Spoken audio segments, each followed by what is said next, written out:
కూతుర్నే నేను పెళ్లి చేసుకున్నాను. అందరితో మాట్లాడుతున్నా నాతో మాట్లాడలేదు. ఏంటి 10 రోజులైంది ఇంకా ఫోన్ కనీసం చేయట్లేదంటే, నువ్వు చేయాలా నేను చేయాలా? కొద్ది రోజులు పోయినాక నా ఫోన్ ఐడెంటిఫై చేయడం మానేసాను. ఒక మెసేజ్ వచ్చింది నాకు, ఏంటంటే నువ్వు అంటే నాకు ఇష్టం లేదు, నేను నీతోని ఉండలేను, ఎందుకు ఎన్ని రోజులైనా ఫోన్ కలవట్లేదు ఏంటా? లేదు అంకుల్, తను హాస్టల్ మారిపోయింది, సడన్ గా పెళ్లి కూడా చేసేసుకోండి. ఎంత ధైర్యం అండి, ఎంత ధైర్యం! ఒక రీజన్ చెప్పలేదు, ఏమి మాటలు లేవు, మంచి లేదు. ధైర్యం అంటారా, బరితెగింపంటారా? మరి ఇంకేమంటారు దీన్ని? ఢిల్లీలో ఒక పెళ్లి జరిగిందండి, తర్వాత మళ్ళీ ఊరు తీసుకొచ్చి మళ్ళీ ఊర్లో కూడా ఒక పెళ్లి చేశారు. అయ్యో దేవుడా! అన్యాయం ఎవరికైనా అన్యాయమే, ఆడకైనా అన్యాయమే, మగకైనా అన్యాయమే. ఆ పెళ్లికి మా అక్క కూడా అటెండ్ అయింది. ఆ విషయం కూడా నాకు తెలియదు. డెలివరీ కూడా అయింది రీసెంట్ గానే. మీ తల్లి మొహం కూడా చూడలే కదా ఈ మధ్య కాలంలో? లేదండి, నా తల్లి మొహం కూడా నాకు చూడడం కూడా చేశారు. వెనక నుంచి వెన్నుపోట్లు, సొంత కుటుంబ సభ్యులే మీ జీవితాన్ని నాశనం చేశారనేటటువంటిది చాలా బాధాకరమైనటువంటి అంశం. కుటుంబంతో పని లేదు, బంధువులతో పని లేదు, సమాజంతో పని లేదు, ఆఖరికి చట్టంతో కూడా పని లేకుండా ఇదే పని నేను చేస్తే ఈ సమాజం కానీ ఈ ల్యాండ్ ఆర్డర్స్ కానీ 10 కేసుల్లో ఇప్పటికి జైల్లో ఉండేవారు మీరు.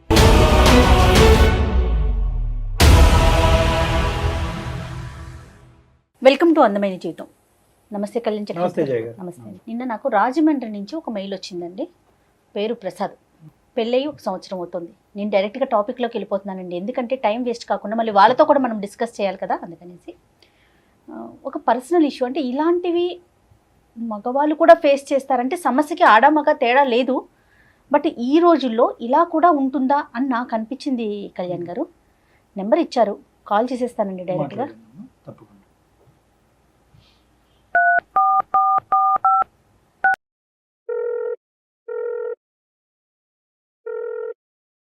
హలో, ప్రసాద్ గారండి?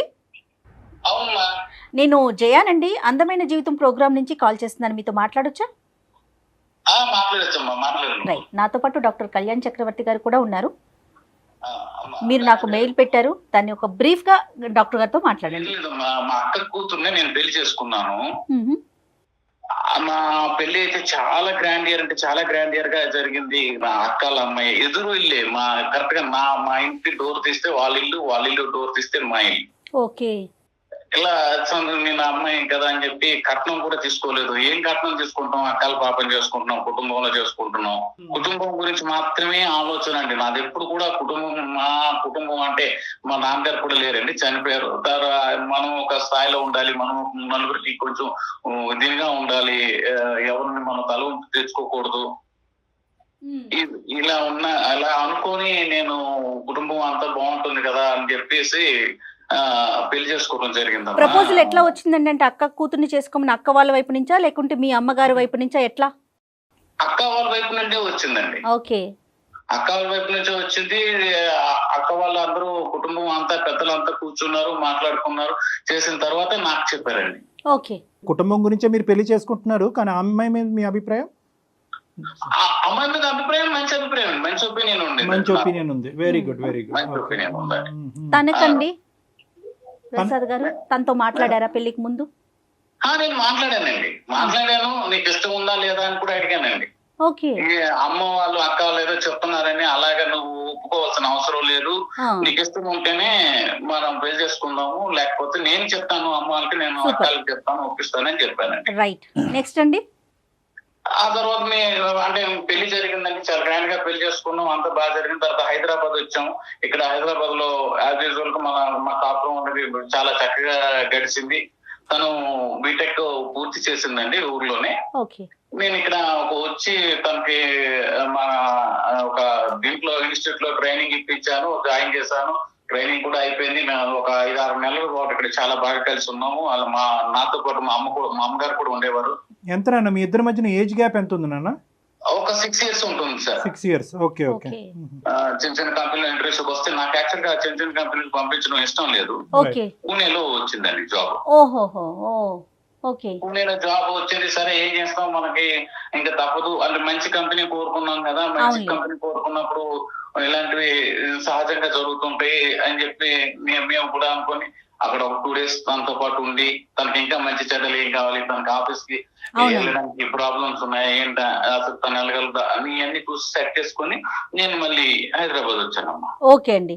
ఈ అమ్మాయి ఇంకా 10 రోజుల తర్వాత ఏంటి 10 రోజులైంది ఇంకా ఫోన్ కనీసం చేయట్లేదంటే, నువ్వు చేయాలా నేను చేయాలా ఆహా. అని అడిగింది. అదేంటి అలాగ అడిగావు, ఎవరు చేయాలి, నువ్వు చేయాలి నేను చేయాలి, అది ఎలాగా ఇది చేస్తున్నావు అనేసి అంటే, కాదు నువ్వు కదా చేయాలి అనేసి. సరే అని నేను దానికి సర్ది చెప్పుకొని మళ్ళీ నేను ఫోన్ చేయడం చేస్తుంది. కొద్ది రోజులు పోయినాక నా ఫోన్ అటెంప్ట్ చేయడం మానేసింది. నా ఫోన్ ఎందుకు అటెంప్ట్ చేయట్లేదు, సరే తను ఏదో బిజీగా ఉందేమో, ప్రాజెక్ట్ బిజీలో ఉందేమో, తనకు వర్క్ స్ట్రెస్ ఎక్కువ అవుతుందేమో అని సరే చేస్తుందిలే అని ఇంట్లో నా అమ్మతో అక్కలతో మాట్లాడుతాను ఫోన్ చేస్తుందని అడగటం ఇవన్నీ జరిగినాయి. అయితే నేను ఒకసారి 2 సార్లు అయినాయి ఫోన్ చేయట్లేదు అనేసి అంటే తర్వాత నేను అక్కలకి చెప్పాను, ఇలాగ నా ఫోన్ ఎత్తట్లేదు.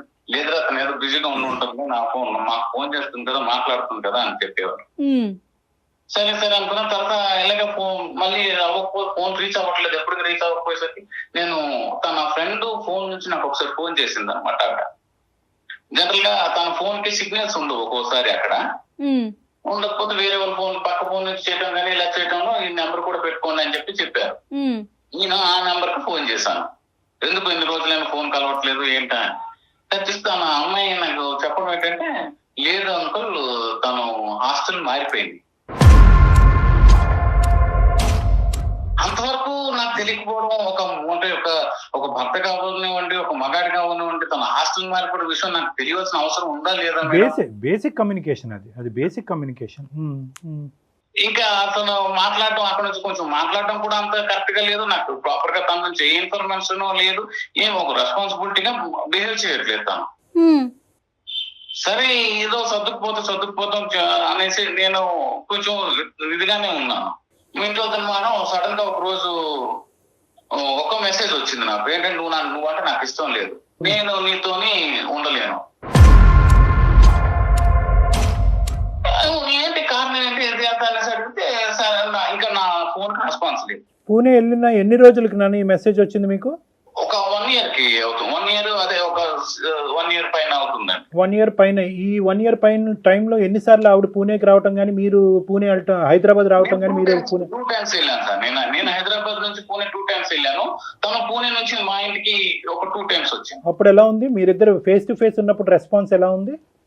బాగానే ఉంది సార్. అప్పుడు ఏమి ఇంటికి వచ్చినప్పుడు కూడా అలాంటి ఇదేం లేదు సార్. మీకు ఎటువంటి అనుమానం కానీ ఏది రాలే? ఏమి రాలేదు సార్ నాకు. ఓకే, మీరు చాలా పేషెంట్ గా ఉన్నట్టే లెక్క. 1 year అంటే మనల్ని కదా డాక్టర్ గారు వాళ్ళు. అదే మన అమ్మాయి అన్నట్టే మీరు ఉన్నారు. మేనమామ కానీ ఆ అమ్మాయి మీరు ఓన్ చేసుకున్నంత ఇదిగా అమ్మాయి మిమ్మల్ని ఓన్ చేసుకోలేదు కదా. చేసుకోలేదు. ఇలా జరుగుతున్న తర్వాత ఎప్పుడైతే నేను ఆ మెసేజ్ చదివానో చేశాను, వెంటనే పెద్ద బావ గారికి ఫోన్ చేశాను. ప్రాపర్ గా నాతో మాట్లాడలేదు ఇలాగా అని చెప్పేసి నేను ఆయనకి చెప్పాను. ఓకే. అసలు ఏం రెస్పాన్స్ లేదనమాట. అసలు ఏమనుకోవాలో ఏమో తెలియదు. నేను ఫోన్ చేసినా కరెక్ట్ గా తనకు ఫోన్ చేస్తే ఇంకా అప్పటి నుంచి నా ఫోనే ఎప్పుడు లిఫ్ట్ చేయలేదు. ఓకే. ఆ అక్కలకి అమ్మాయికి ఏది అడిగినా అంటే మా అమ్మగారికి మా అన్నయ్యకి అయితే ఏం తెలియదండి ఈ విషయంలో. ఓకే. మా అక్క వాళ్ళకే తెలుసు అనమాట. ఓకే, తర్వాత ఏం జరిగిందండి? సడన్ గా పెళ్లి కూడా చేసేసుకోండి. పెళ్లి చేసుకుందా? పెళ్లి చేసేసుకుందండి. ఎక్కడ? పూణేలోనే పెళ్లి చేసు అంటే పూణే కదండి, తను ఢిల్లీ అబ్బాయిని పెళ్లి చేసుకున్నారు. అయితే ఆ పెళ్లికి మా అక్క కూడా అటెండ్ అయింది.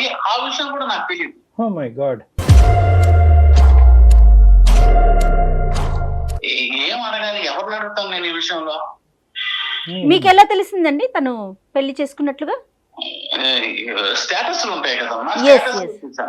ఎంత ధైర్యం అండి, ఎంత ధైర్యం!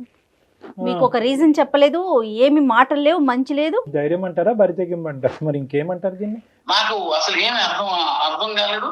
పోనీ మా అమ్మకి చెప్దామంటే అమ్మ బాధపడుతుంది, తను ఒక్కదయ్యే నాన్నకోలేరు. అలాగని అన్నయ్యకేమో ఏమి తెలియదు, అన్నయ్యకి చెప్తేమో అమ్మకి తెలిసిపోతుంది, ఇంట్లో మొత్తం తెలిసిపోతుంది. మీ సోషల్ కాంటాక్ట్స్ ఇవన్నీ ఆ ఊర్లో మీ మీ పాస్ట్ ఎలా ఉండేదండి? అంటే అంటే ఆ ఊరితో మీకు బాగా అటాచ్మెంట్ కనెక్షన్స్ ఉన్నాయా? అంటే ఫ్రెండ్స్ ఫ్యామిలీ ఇదంతా? నాకు బాగా ఉంది డాక్టర్ గారు, నేను పుట్టిన నేల డాక్టర్ గారు అక్కడ. నేము ఆ పరువు అనేటటువంటిది ఒకటి. ఇంకొక అంశం ఏంటంటే మీరు అనుకుంటే కనుక ఈ అమ్మాయి కాకుండా వేరే అమ్మాయి మీ జీవితంలో ఇంకా బెటర్ అమ్మాయి మీ జీవితంలో వచ్చి ఉండేది అవకాశం. డెఫినెట్ మచ్చలు అమ్మాయి నాకు లైఫ్ లో వచ్చేది, నా కుటుంబాన్ని గౌరవించే అమ్మాయి నాకు వచ్చేది. సో ఈ ఇష్యూతో మీరు వెళ్ళడం మానేశారా ప్రసాద్ గారు? పూర్తిగా ఈ రోజుకి 9 సంవత్సరాలు అయింది. పెళ్లి కొంచెం లేట్ గా జరిగింది, కానీ మా ఇద్దరికి ఎప్పుడైతే డిస్ట్రిబ్యూషన్ వచ్చిందో ఇంకా తను ఓపెన్ అయిపోయి వాళ్ళు వేరే అబ్బాయితో ఉంటున్నాడు.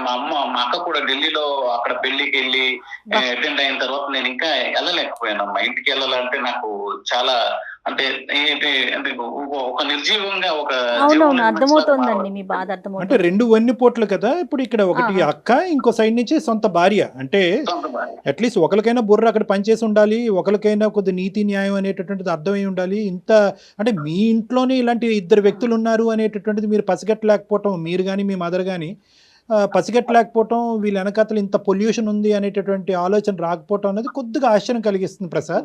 తన ఊరు వస్తుందండి, అమాయకురాలు డాక్టర్ గారు, చాలా అంటే చాలా అమాయకురాలు ఆవిడ. ఇదంతా చూడలేకపోయింది ప్రసాద్ గారు. తను మీ మిస్సెస్ సారీ మీ అమ్మాయి కూడా అనలేవు. ఎలా అంటాం? ఎలా డైవర్స్ అవ్వలే కదా? డైవర్స్ అవ్వలేదు డాక్టర్ గారు. ఇప్పుడు స్టిల్ ఈ రోజుకి కూడా, ఇప్పుడు మనం మాట్లాడుతున్న ఈ క్షణానికి కూడా నాకు డైవర్స్ అవ్వలేదు. ఎన్ని రోజులు అయింది వాళ్ళు పెళ్లి అయ్యి? ఢిల్లీలో ఒక పెళ్లి జరిగిందండి, తర్వాత మళ్ళీ ఊరు తీసుకొచ్చి మళ్ళీ ఊర్లో కూడా ఒక పెళ్లి చేశారు.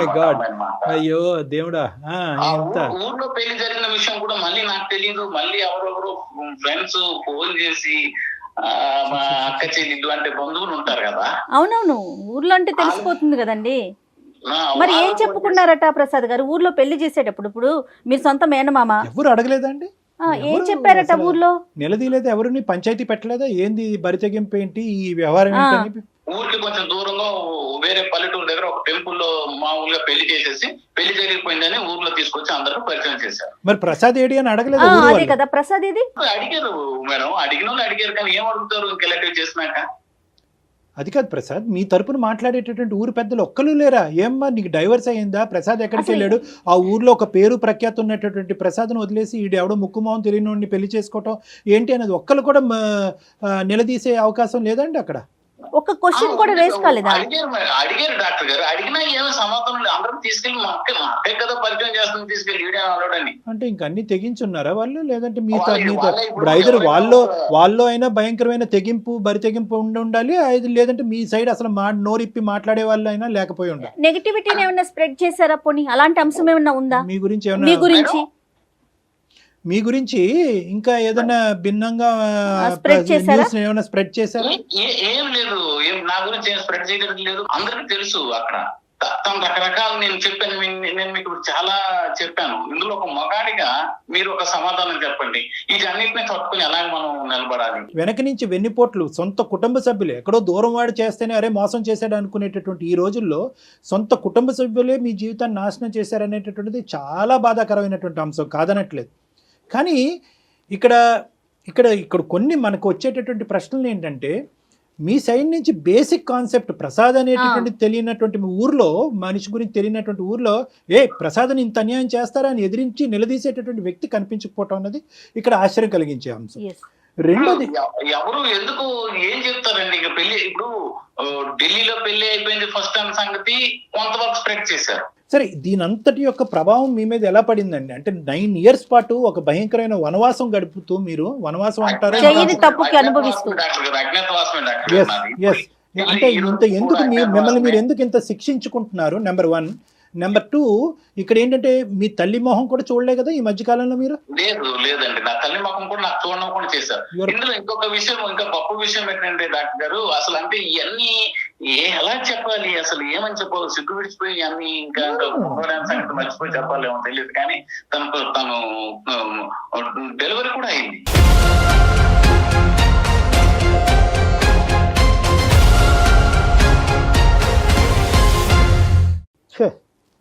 రీసెంట్ డెలివరీ అవుతూ తను ఇంట్లో ఉంది, వచ్చింది, నాకు తెలీదు. మా అక్కలేమో వచ్చి ఒకసారి ఫోన్ చేసి అరే అమ్మకు బాగాలేదు నువ్వు వచ్చి చూసిపోరా అంటున్నారు. కుటుంబంతో పని లేదు, బంధువులతో పని లేదు, సమాజంతో పని లేదు, ఆఖరికి చట్టంతో కూడా పని లేకుండా, అంటే ఎటువంటి ముందుకు వెళ్ళకుండా. కాదు డాక్టర్ గారు, ఇదే పని నేను చేస్తే నేనే ఇంకొక మ్యారేజ్ చేసుకుని ఇంకొకటి చేస్తుంటే ఈ సమాజం కానీ ఈ ల్యాండ్ ఆర్డర్స్ కానీ 10 కేసుల్లో ఇప్పటికి జైల్లో ఉండేవారు మీరు. అంటే 10 కేసుల్లో మరి ఎందుకు అంత వివక్షత చూపిస్తున్నారండి ఆడకి మొగకి? ఆడలకే అన్యాయం జరిగిపోతుంది, ఆడలకే అన్యాయం జరిగిపోతుంది అంటారు కదండి. మనం వేసే స్టెప్స్ ని బట్టి ఆధారపడి ఉంటాయి కదా, మన రియాక్షన్స్ బట్టి కూడా ఉంటాయండి. అన్యాయం ఎవరికైనా అన్యాయమే, ఆడకైనా అన్యాయమే, మగకైనా అన్యాయమే. 9 సంవత్సరాలు అయింది కన్న తల్లిని కానీ పుట్టిన నేలని కానీ తాకలేదు. మీరు కట్టుబాట్లకు మీరు పెట్టుకున్నారు. మీరేదో బరి తెగించి వేరే అమ్మాయితో లేచి వెళ్ళిపోయినటువంటి పద్ధతిలో మీరు మాట్లాడారు. కాదు కళ్యాణ్ గారు, ఊర్లో ఎవరైనా అనుకోరు ప్రసాద్ ఇన్ని సంవత్సరాల నుంచి రావట్లేదంటే తనలో ఏ తప్పుందో అని అనుకోవటానికి అవకాశాలు మీరే ఇస్తున్నారు కదా ప్రసాద్ గారు. ఒకటి ఏంటంటే ఇక్కడ రిపేర్ చేయగలి, ఇక్కడ కాంప్రమైజ్, నెగోసియేషన్ అనేటటువంటి స్థాయి నుంచి ఇంకో లెవెల్కి వెళ్ళిపోయింది ఇది. ఓకే, నిజంగా అటువంటి ఆలోచన శైలి ఉండేటటువంటి వాళ్ళని ఈ మొత్తం అంశాన్ని ఒక పద్ధతిగా తీసుకెళ్ళి ఉండేవారు. ఇక్కడ పద్ధతి లేదు, మర్యాద లేదు, ప్రేమ లేదు, ఆప్యాయత లేదు, సమాజం విలువల మీద గౌరవం లేనటువంటి వ్యక్తుల మధ్యన అనవసరంగా మీరు అంటే ఇలాంటి వ్యక్తుల్ని ఎంతో కొద్దో గొప్ప అసెస్ చేయాలి. అంటే పాస్ట్ గురించి నేను మాట్లాడుతున్నానని పుణ్యమే కారం జల్లుతున్నట్టుగా మీరు ఫీల్ అవ్వద్దు. ఎంతో కొంత మన ఇంట్లో ఉండేటటువంటి, మన కుటుంబం, మన ఊర్లో ఉండేటటువంటి వ్యక్తుల్ని అసెస్ చేయలేకపోవటం అనేటటువంటిది ఇక్కడ ఏ ప్రధానమైనటువంటి అంశం. రెండో అంశం ఏంటంటే ఇక్కడ మీరు అస్సలు ఈ ఇష్యూ గురించి బాధపడుతూ మిమ్మల్ని మీరు హింస పెట్టుకుంటూ బాధ పెట్టుకుంటూ అవతల వాళ్ళ నుంచి వచ్చే సానుభూతి కూడా మీకు అవసరం లేదు. మీరు ధైర్యంగా తలెత్తుకుని ముందుకెళ్ళి హ్యాపీగా మీ ఊరు వెళ్ళి మీ అందరు కుటుంబ సభ్యులు ఏమండి మీరేం తప్పు చేశారండి ఇక్కడ? Simple straight forward. ఏమండి ఇప్పుడు మీరు ఆ అమ్మాయి చేసినటువంటి తప్పుకి మీరు మొహం చాటేసుకుని ఉండవలసినటువంటి అవసరం లేదు. ఇది గుర్తుపెట్టుకోండి. మీరు ఎంత మొహం చాటేస్తే కనుక అవతల వాళ్ళు మీ గురించి అంత ఎక్కువ మాట్లాడేటటువంటి దానికి అవకాశం ఇస్తుంది. ఇప్పుడు మీ కుటుంబ సభ్యుల వరకు మీరు ఫోన్ చేసి మాట్లాడతారు, ఇలా జరుగుతోంది, ఇది జరిగిందని. ఊర్లో ఉన్న అందరికీ చెప్పలేరు కదా ప్రసాద్ గారు. ఒకటి నా అనేటటువంటి మనుషులను వదులుకుంటూ మిమ్మల్ని మీరు శిక్షించుకోవాల్సినటువంటి అవసరం లేదు. Point number 1. పాయింట్ నెంబర్ 2, మీరు ధైర్యంగా అక్కడికి వెళ్ళి మొహెత్తుకుని తిరిగితేనే అసలైనటువంటి ఉండేటటువంటి ప్రజలందరికీ కూడా అసలు మీరేంటి అనేటటువంటిది తెలుస్తుంది. నెంబర్ 3 ఏంటంటే మోస్ట్ ఇంపార్టెంట్, మా కొడుకు ఎప్పుడు మా ఊర్లో అడుగు పెడతాడు, ఇదేంటి కన్నటువంటి పెరిగినటువంటి ఊరిని వదిలేసి ఎక్కడో అజ్ఞాతవాసంలోకి వెళ్ళిపోయేటటువంటి అనుకునేటటువంటి మీ తల్లిదండ్రులకి ఒక సేదన ఇచ్చినటువంటి వాళ్ళు అవుతారు. సో మిమ్మల్ని మీరు ఇక్కడ శిక్షించుకోవటం అనేది ఆపేసేయండి. మీ గురించి మీరు సిగ్గుపట్టడం అనేది ఆపేసేయండి. ఎవరో చేసినటువంటి తప్పుకి మీరు సమాధానం చెప్పుకోలేనటువంటి భయంకరమైన పొజిషన్లో ఉన్నాను అనే ఫీలింగ్ తీసేసేయండి. First you have to come out of this depression. మీ ఏ ఆలోచనతో ఈరోజు మాకు చేశారు అనేది ఇక్కడ ప్రధానమైన అంశం. ఇక్కడ వాళ్ళని శిక్షించడానికి ఒక దారి ఉందా అని అడగటానికి గురించి అందమైన జీవితానికి కొంతమంది ఫోన్ చేస్తూ ఉంటారు. నా పరిస్థితి ఏంటి, నా ఫ్యూచర్ ఏంటి అనేటటువంటి దాని గురించి కొంతమంది ఫోన్ చేస్తూ ఉంటారు. నేను ఎవరికి చెప్పుకోలేనటువంటి బాధ కాబట్టి మీతో చెప్పుకుంటే నాకు కౌన్సిలింగ్ ఇస్తారనే ఉద్దేశంతో చేస్తాను. మీరు ఏ యాంగిల్లో చేశారు అనే దాన్ని బట్టి ఈ రోజు మా పరిష్కారం ఉంటుంది. శిక్షించాలి అనే ఉద్దేశం నాకు లేదు, నా కుటుంబ సభ్యులు అనుకుంటే that is totally up to you. కానీ ఈరోజు ఏంటంటే మిమ్మల్ని మీరు శిక్షించుకుంటున్నారు. You're giving pain to yourself and to your own family, ఎవరో చేసిన తప్పు గురించి. సో ఎందుకంటే నేను ఎలా వెళ్ళి చూపెట్టుకుంటానంటే కనుక మీ అంతరాత్మను ఒక్కసారి అడగండి, మీరేం తప్పు చేశారన్నది. మీరేం తప్పు చేశారు ఇక్కడ? మీరు తప్పు చేయనప్పుడు మీ అంతరాత్మకి ఏ తప్పు చేయలేదనేటటువంటి భావం మీకు ఉన్నప్పుడు ఎందుకండి మీరు భయపడటం ఎందుకు, బాధపడటం ఎందుకు? బాధపడకుండా ఎలా ఉంటామండి? నేను నా కన్న తల్లిని, నా కన్న నేలని మర్చిపోయాను, నా తల్లిని మర్చిపోయాను, నా అన్నయ్యని మర్చిపోయాను, నా వదినని మర్చిపోయాను, నాతో కలిసి పెరిగిన వాళ్ళు, చదువుకున్న వాళ్ళు అందరినీ మర్చిపోవాల్సి వచ్చింది కదా డాక్టర్. మీరు ఫార్వర్డ్ స్టెప్ అయిపోతే ఇంకొక రోజు పెరుగుతుందండి. ఆ మర్చిపోయిన దాంట్లో ఇంకొక రోజు యాడ్ ఆన్ అవుతుంది. డెఫినెట్ గా మీరు ముందుకు అడుగులు వేయాల్సిందే కదా ప్రసాద్ గారు. మీరు పెయిన్ ఇంక్రీజ్ చేసుకోవాల్సినటువంటి అవసరం లేదు. ఇప్పటి వరకు మీకు ఇచ్చుకున్నటువంటి పెయిన్, మీ కుటుంబ సభ్యులు మీరు కలిగించినటువంటి బాధ పరోక్షంగా కానీ, ఇండైరెక్ట్ గా కానీ, డైరెక్ట్ గా కానీ ఇంక ఇక్కడతో దాన్ని స్టాప్ చేయండి. ధైర్యంగా ఉండటానికి మీరు ప్రయత్నం చేయండి. మీ కుటుంబ సభ్యుల మధ్యన ఉండటానికి మీరు ట్రై చేయండి. ఆ చుట్టుపక్కల ఉండేటటువంటి సమాజం, ప్రసాద్ అప్పుడు ఎలా ఉన్నాడు, ఇప్పుడు కూడా అలాగే ఉన్నాడు, ఈ స్టిల్ అన్ ఎలిజిబుల్ బ్యాచులర్ అనేటటువంటి ఉద్దేశంతో ధైర్యంగా వెళ్ళి మీకు కావాల్సినటువంటి అమ్మాయి, మీకు నచ్చినటువంటి అమ్మాయి ఎక్కడో ఉండే ఉంటుంది, ఆ అమ్మాయిని పెళ్లి చేసుకోండి, హ్యాపీగా జీవితాన్ని ముందుకు కొనసాగించండి. ఇదైతే మాత్రం ఖచ్చితంగా నేను మనస్ఫూర్తిగా నేను చెప్పేటటువంటి ఒక సలహా సూచన. మిమ్మల్ని మీరు హింస పెట్టుకోవటం అనేది ఇంకా ఆపేసేయండి. మిమ్మల్ని మీరేదో తప్పు చేసినట్టుగా ఇంకా ఆ ఫీలింగ్ అనేది తీసేసేయండి. స్టార్ట్ అయ్యే ఫ్రెష్ లైఫ్. రైట్ అండి. Okay okay okay madam. You have 110 opportunities Prasad, 110 opportunities. గతాన్ని వదిలేసి ముందుకు ప్రయాణం చేయండి. మీరు చాలా ఈజీగా చెప్పేస్తున్నారు డాక్టర్ గారు, గతాన్ని వదిలేసండి. ఎస్, అంతే కదండి. అవకాశాలు ఉంటాయి. ఇప్పుడు ఈ ఉద్యోగం లేకపోతే ఇంకో ఉద్యోగం చేసుకోమా, అయిపోతామా? ఈ రోజు ఫుడ్ లేకపోతే కనుక రేపు కూడా పస్తులు ఉంటామా? రేపు ఒక అవకాశం ఫుడ్ దొరికితే కనుక ఆ ఫుడ్ తింటాం కదా. అలాగే ఇది ఒక అవకాశం తర్వాత ఒక అవకాశం కాబట్టి మీరు ముందుకు వెళ్ళటం తప్ప ఇంకో దారి లేదు ఇక్కడ. ఓకే ఓకే ఓకే డాక్టర్ గారు. Okay, good luck Prasad. Complete గా అతను ఒక కోణంలో ఉండిపోయారు, ఒక యాంగిల్ లో ఉండిపోయాడు. అంటే ఏంటంటే తను బాగా హర్ట్ అయిపోయాడు నేను మనిషి. నిజాయితీగా ఉన్నాను, నేను సిన్సియర్ గా ఉన్నాను, Yes. వీళ్ళు నన్ను మోసం చేశారు కాబట్టి వీళ్ళు ఎందుకు మోసం చేశారు అనేటటువంటి ప్రశ్న అడుక్కుంటూ అక్కడ ఉండిపోయాడు. కానీ ఇలా మోసం చేసేటటువంటి మనుషుల మధ్యనే మనం సమాజంలో ఉన్నాం కాబట్టి మనం ముందుకెళ్ళటం తప్ప ఇది ఆలోచించుకుంటూ ఉండకూడదు అనేటటువంటి యాంగిల్ అతనికి ఆలోచన అతనికి రావట్లేదు. అవునవును. అతను ఏంటంటే అతను హింసించుకుంటున్నాడు. ఏ స్థాయి వరకు హింసించుకుంటున్నాడు అంటే కనుక ఈ మొత్తం అంశానికి నేనే కారణం అనేటటువంటి స్థాయిలో ఆ ఇమాజినేషన్ లోకి అతను వెళ్ళిపోయాడు. సో కాబట్టి మనం ప్రసాద్ గారికి చెప్పేటటువంటిది ఒకటే, ఇప్పటికీ కూడా అతను సాటిస్ఫై అనిపిస్తుంది మనకి. ఏంటంటే ఈరోజు సానుభూతి కావాలంటే చాలా మంది సానుభూతి చూపెడతారు. అయ్యో ప్రసాద్ ఏంటి నీ జీవితం ఇలా అయిపోయింది, ఏంటి జీవితం ఏంటి నెక్స్ట్ అనేటటువంటి మాట్లాడేటటువంటి వాళ్ళు అతనికి కావాలి. అలా చెప్పేటటువంటి సలహా సూచన తీసుకుని అతను ముందుకు ప్రయాణం చేయాలి. రైట్ అండి. నమస్తే కళ్యాణ్ గారు. నమస్తే.